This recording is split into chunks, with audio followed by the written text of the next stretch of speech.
গ্রীষ্মকালীন রক্তের চাহিদা পূরণ করতে ঘাটাল ৮ নম্বর ওয়ার্ডের সিংহপুরে লিটল ইউনিট ক্লাবের উদ্যোগে কালী পূজা উপলক্ষে একটি রক্তদান শিবির আয়োজন করেন।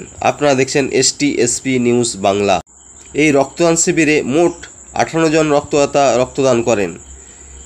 উপস্থিত ছিলেন ঘাটাল মহকুমা শাসক সুমন বিশ্বাস ও স্থানীয় প্রশাসনের নেতৃবৃন্দ ও লিটল ইউনিট ক্লাবের সদস্যবৃন্দ।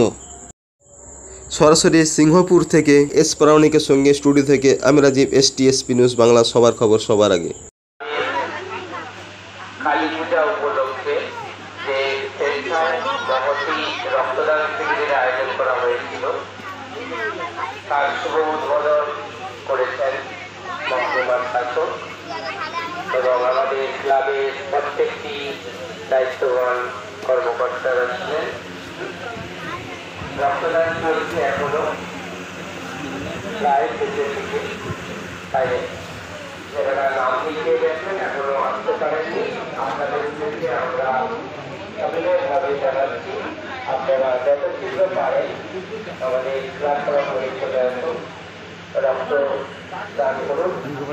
রক্তদাতাদের অনুরোধ, আপনারা রক্ত নেওয়ার পর সরাসরি কেউ বাড়ি চলে যাবেন না, এখানে কিছুক্ষণ রেস্ট নিয়ে দুপুরে আমাদের ক্লাস আয়োজন করেছেন। আমার বাড়িতে দুপুরে আহার খাবার ব্যবস্থা আছে, হয়ে বাড়ি যাবেন।